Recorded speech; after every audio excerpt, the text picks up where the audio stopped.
Hey guys, welcome to week 12 of Introduction of Sociology. This week we're going to be talking about the family. What does it mean to be a part of a family in America? What are some of the marriage and divorce rates, and how have those things changed over time?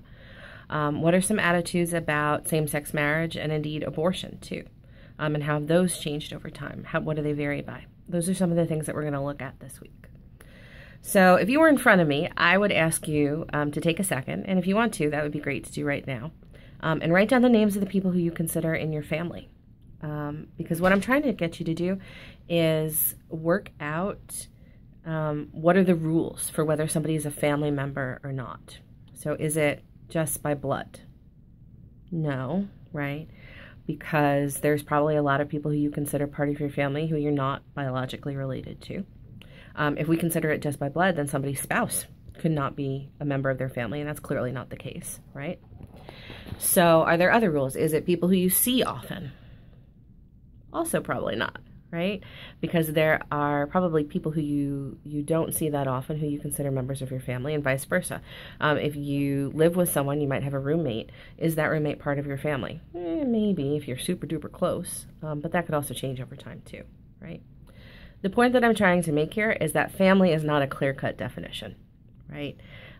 We like to pretend it is. Like we talk about, oh, go see your family members. Maybe not. So with that in mind, let's look at the rest of the lecture here today.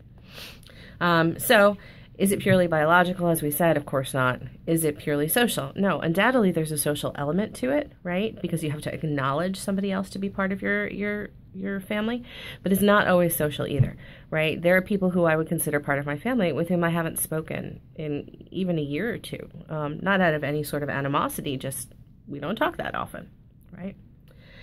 So this week we're going to be talking about what makes a family, looking at the changing structure of American family over time. Here is my little sociology tip of the week. You've probably heard it said that half of American marriages end in divorce. This is completely untrue. Yeah, a lot of people fall for that statistic, and that is not at all the case. By the end of today's lecture, you should actually know the true percentage of marriages that end in divorce. It's not 50%. When we talk about terminology, we talk about two different types of family. One's natal family, i.e. the family one was a part of when one was a child, because natal means like birth. And one's marital family, the family that you make upon marrying, upon creating an adult partnership. And you can see my wedding photo down at the lower right-hand corner. I've aged a little bit since then. It's been about a decade. So history of the American family. Is there just one type of family in America? No, of course not. Obviously not, right? We could talk about Native American families where you had multiple generations in one household. That's the same would be true, of course, of a lot of the early settlers. A lot of the Native American societies, some of them, shouldn't say a lot of them, some of them had polygamy, where you usually had multiple wives to one husband. That's not legal in America anymore. It still occurs, but it's not legal. We could also talk about slave families that didn't have the benefit of legal rights to each other the way that people in today's families do, right? If, God forbid, something happens to my husband, I have a legal right to make medical decisions for him. African-American families, particularly under slavery, did not have those rights. So, again, we can see a lot of diversity of family occurring here. Historically speaking, we know that there are a few constants about family over time. Number one, particularly before the present day, it was almost always the case that multiple generations lived in one dwelling. The thing that we have today, where just 1 to 2 generations is in one house, is actually really unusual. Normally you would have multiple generations, great-grandma, grandma, mom and dad, and the kids all in one house. Common law marriage was extremely widespread, particularly among slaves and those who lived in remote geographic areas, because they just simply didn't have the opportunity to have their marriage legalized in city hall or a religious setting, whatever the case may be. They wouldn't use what's known as common law marriage. Maybe you've heard of this before. Common law marriage, and it still exists in some state, I think Texas is one of those states, is when two people represent to the surrounding community that they're married. They act like a married couple, which in law usually has been written out as keep house together, engage in intercourse, all that sort of thing, and live together for more than 7 years. And it's that 7-year mark that's really important. And then they would be considered legally married. And we also know that until common day, until present day, children worked alongside their parents to provide for the family's needs. The idea of childhood being a time of like recreation is a really modern invention. Normally kids would be out in the fields helping their parents or in some sort of a factory, etc. So we are very lucky to have grown up in a period where we did have that recreation. Okay, so therefore the idea of family that we have today, where two people live away from their parents, they get married in a church or city hall, is actually, historically speaking, really unusual. When did this notion of the family come about? So let's think about that 5-stage evolution. Not herding, not hunter-gatherer, not agricultural, right? Just about the Industrial Revolution, so just about when we move into the industrial type of society, just about the turn of the 20th century is when we see people start to engage in this idea of leaving the natal home and setting up their own house elsewhere. Really the idea of living by yourself before marriage, so probably what a lot of you are doing right now, living away from your natal family before getting married, is very new, historically speaking. Really only in the last 50 or 60 years have we seen that happen with the expansion of massive expansion of higher education in America after World War II. So again, we're in a very unusual time period, which is why something like the hookup culture, slide 9, can exist. Again, a very new phenomenon. This idea of having multiple boyfriends or girlfriends before marriage, and hooking up. And hooking up, of course, can mean anything from just kissing all the way to intercourse. The research usually shows that it's usually on the kissing end of that continuum, if you follow me. The research also shows that a lot of people use this as a way to find a monogamous relationship. So maybe you engaged in this sort of dating hookup culture and then found a semi-permanent or permanent partner, boyfriend or girlfriend, fiance, husband, wife out of it. But again, the fact that you went out and chose your own partner and engaged in sexual behavior before marriage with that partner, unusual. Really only happened in the last 20, maybe 30 years. Serial monogamy is the idea that you have one person, one partnership, and that when you break up with that one person, you start again with one other person. Monogamy being, just two people in the relationship. So it's sort of like a pattern. When we call somebody, particularly somebody who can't seem to be by themselves, a serial monogamous, it means that they're going from one relationship to another. Previously, we would have seen delaying marriage and sex until people got to know each other's families. That's really not the case anymore. Most of the time because of this increased education and the ability to live away from your family. With increased wealth and increased education comes that ability to have your own household, to engage in some of this behavior.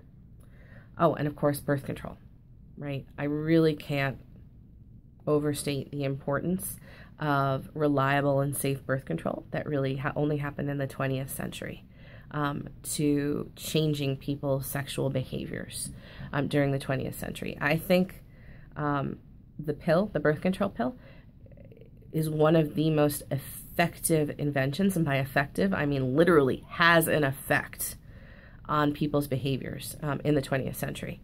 The birth control pill was approved for human use in 1960 in the U.S.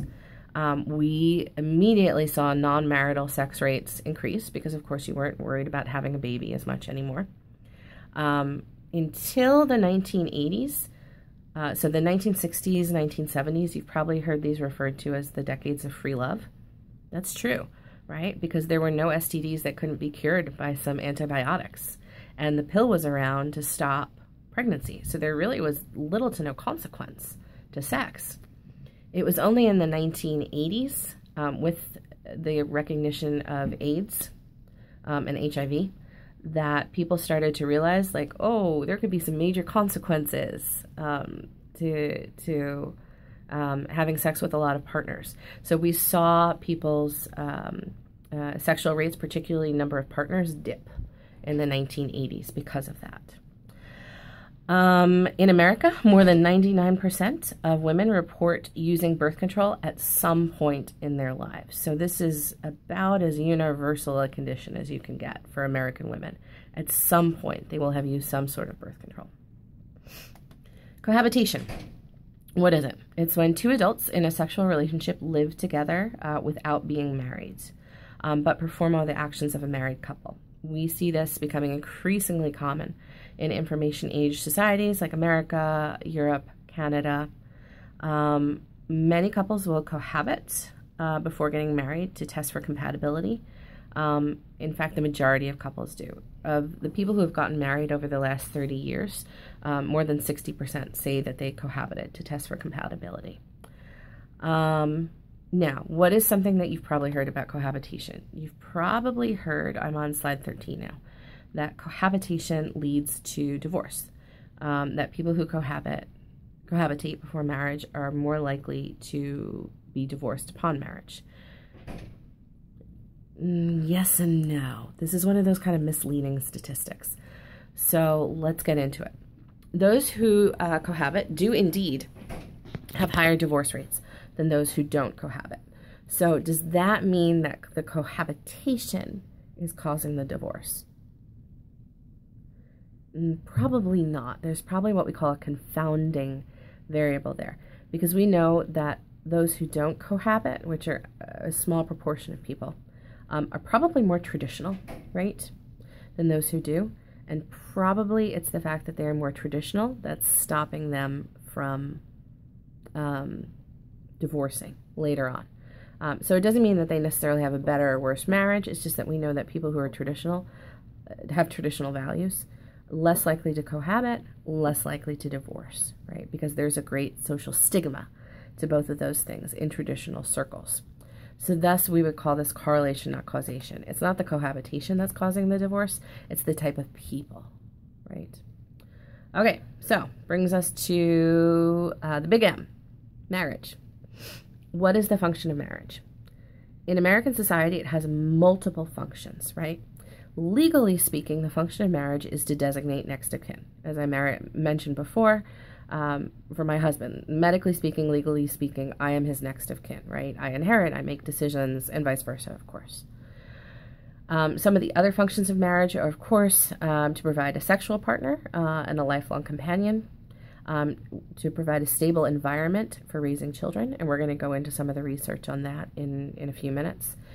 And in America, fascinating thing about marriage. Americans, by and large, don't trust people who aren't married. Isn't that interesting? It's fascinating to me that again and again and again, and you can see this in terms of the people who we elect, too. Not just president, but lots of other offices. When you ask Americans the difference between somebody who's married and unmarried, Americans, by and large, say that somebody who's unmarried is unstable, irresponsible, antisocial. Like, we actually have a huge stereotype about unmarried people in America. Now, whether or not that's going away a little bit as marriage rates dip over the past 10 to 20 years is a different story. But I find it fascinating that somehow being married connotes that respectability and responsibility to other people, particularly true in the South. Like in Texas, Alabama, Mississippi, we see those stereotypes really hurt unmarried people. So age at first marriage, you've seen this graph before. You know that it is actually back up from where it was in the late 1800s, early 1900s. It was the 1950s where a temporary dip in age at first marriage. Right now, average age at first marriage for women is about 26. For men, it's about 28. There's usually a 2-year gap between men and women. Statistically in America, the vast majority of you will marry at some point in your lives. 85% of Americans will at some point in their lives marry. Can we differentiate this a little bit? Yes, currently only 51% of people over the age of 18 are married. So what does that mean? It means that even though the vast majority of people will marry at some point, they probably will not stay married for their entire lives, or for a very long time necessarily. Again, we're going to go into that with more detail. Really interesting thing, 93% of college graduates will eventually marry. So that's 93 is obviously higher than 85%. So who are the people who don't marry? High school graduates and high school dropouts, generally speaking, don't marry. Why is that? Why is it that college graduates, people who have higher levels of education, are more likely to marry? Again, it's that signaling respectability and responsibility, but also because we see that marriage is increasingly becoming a status symbol and increasingly becoming the province of the upper class. And you'll be watching a short video about that in a few slides, so I'm going to save the words for that. But it's fascinating to me that, again, marriage is becoming something that people who are upper class and higher educated do, not necessarily something who are lower class and lower educated. What about by race? In 2017, of those people who are over 18, just under 60% of Asians were married, 51% of Hispanics, so just at the national average, 48% of non-Hispanic whites, and only 29% of African Americans were married. So we see the highest marriage rates in Asians and the lowest in African Americans. In 2014, now this is really interesting. I couldn't find any statistics about what percentage of Asian children live with both parents, but I could find that 70% of white children, so under 18, I mean, like obviously not those over 18 because they wouldn't still be living with their parents. 70% of white children under 18 live with both parents, 59% of Hispanic children, and only 40% of Black children live with both parents. What are the effects of this? So we know that statistically speaking, having a second parent in the households adds a second income, which does a lot of good things for allowing children to have a bit more stability in their lives and a lot more extracurriculars, that sort of a thing. So this is something that a lot of people are looking at as one of the causes for not only the achievement gap, but inequality in America. So let's look at the slide. What am I on? 18. Marriage rates by race over time. This pretty much recapitulates what I said in the previous slides. What do we see here? Black marriage rates are down significantly from the 1960s. They were at about, 1.95% of Black people in 1950 were married or got married at some point. And now it's down to, what would you say that is? Maybe 62, 63% will be married at some point in their lives. Whereas you can see that the other races, the white, Asian, Hispanic, have gone down a bit since the highs of the 1950s, but not nearly as precipitously as the African American marriage rates. We see particularly the Native American rates are down a little bit. Why is this? One explanation that has been offered by this book, Promises I Can Keep, by Kathy Eden and Maria Kefelis. They found in this book that marriage is, as we said before, the province of the wealthy. Eden and Kefelis themselves lived with poor women for about 3 years to find out why so many of them were having babies but not marrying. And you can kind of see the answer in the title. The women told them that they felt like the promises that they made to their children were promises that they could keep, but not necessarily promises made to a spouse. So they wanted to save marriage for later in life when they felt like they were more stable, they had more money, and they could actually make promises to a spouse and keep those promises. So the takeaway I want you to have here is not that the poor women who are disproportionately Black and Hispanic, it's not that they don't value marriage. That is absolutely not the case. It's that they valued marriage so much that they wanted to wait until they were older and could take it seriously. But they felt like they wanted to have children first because they didn't want to miss out on having children while waiting to become older and more respectable. Isn't that fascinating? That's really interesting. So they prized the institution of marriage. They wanted to keep the promises to themselves to have children when young enough to do so, but still be in a position later in life to keep the promises to spouses. So this is a really interesting book, and I definitely suggest you take a look at it if you're fascinated at all by marriage and birth rates in America. Okay, so pause me for a second and then look at the video on slide 20. And we're back. So that short video was by Professor Cherlin, who is one of the foremost experts on marriage in America. And he talks about how marriage has become that status symbol, which I talked about a little bit during lecture. But yeah, that's a fascinating video. Do take a look at it. Hint, hint. Some more statistics about marriage. Again, as I said before, education gap in marriage continues to grow. Who gets married? People with a bachelor's degree, or they're most likely to get married. High school or less, not particularly likely to get married. And we see that the share of people who have never married are increasing. So why is it that only 17% of women have never married, but 23% of men?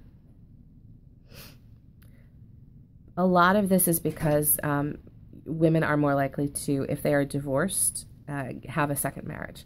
Men, not necessarily the case, which that's fascinating to me too.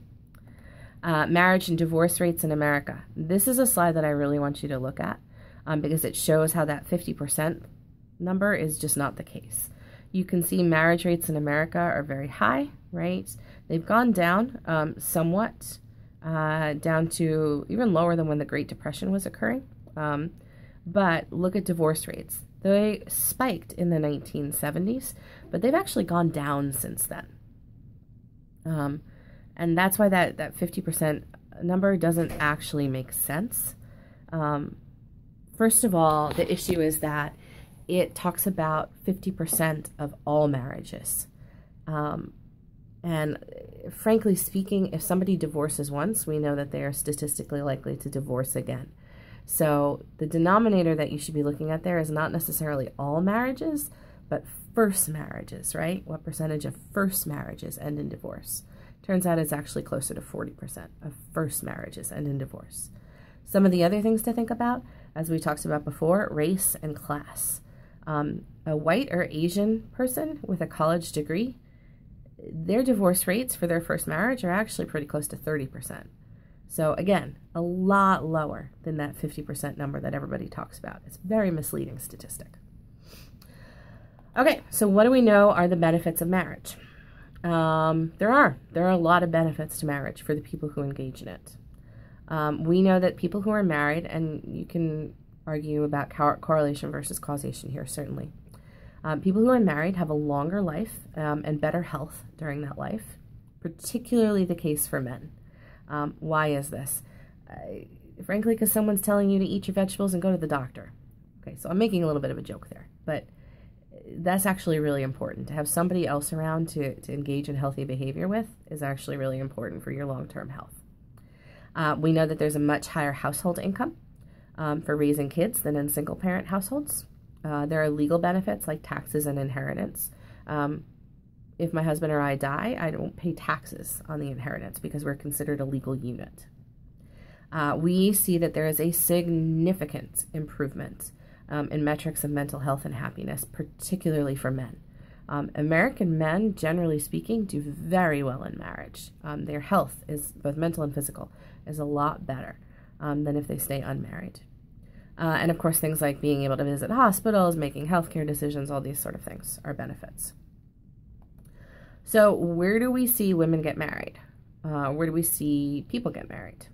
Generally speaking, you can see right here on the map, the Midwest and the South is where we still see, and the sort of Rocky Mountain area is where we see a lot of still high marriage rates in America. Some of the lower rates would be in the Northeast, where we see people particularly postpone marriage for later in life. Now, let's take a look at this internationally speaking. You can see these little green lines here are showing that since 1980, from the 1980 to 2010, we have seen a decrease, see the negative numbers on the bottom? A decrease in marriage in almost every post-industrial country in the world.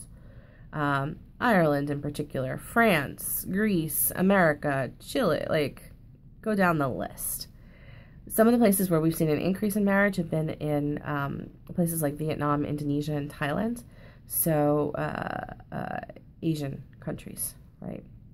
But generally speaking, we have seen a decrease in marriage rates, not only in America, but in the rest of the world. We're pretty much in the middle of the pack on average here. Okay. Let's talk about religion in marriage, because religion in marriage does really matter. Remember, if you think back to the first week of class, I told you about the relationship between religiosity and divorce, that the higher the religiosity, the higher the divorce. Again, it's not the religiosity that's driving that, right? It's the fact that people married young, and the people who are more likely to be religious are more likely to be lower educated. So now let's actually look at the statistics to prove that to you. Again, remember, correlation does not mean causation here. It's not the religiosity that's causing the divorce. It's the type of people who tend to be religious that is causing the divorce. So look at slide 27. Those who are more religious tend to marry younger. So people who live in the Bible Belt, in which we are a part right here. In fact, we are considered the buckle of the Bible Belt. What does that mean? That means that this area of Texas in particular is considered the most religious of the religious, if you will, when compared to the rest of the country. What did somebody tell me? They said that they consider it God's country here. Okay, yeah, that's not wrong. This is a highly religious place, statistically speaking. And then followed by, of course, the Bible Belt, that is non-buckle, and then the sort of non-religious areas in America, the coasts, the Northeast. And you can look at age at first marriage. Those who live in religious areas get married sooner. Just straight up, they do. And if you marry young, you are way more likely to divorce. If you got married under the age of 18, your percentage of divorce is 70%. That's crazy. If you wait to 25 and above, we see that your percentage of divorce is closer to 32%. So those people in the buckle of the Bible Belt who are getting married really young are going to have a problem, right? Because if they marry young, they're way more likely to divorce. Why is that? You don't really know who you are when you're like 18, 19, 20. I mean, God love you. Some of you are 18, 19, 20 who I'm talking to right now.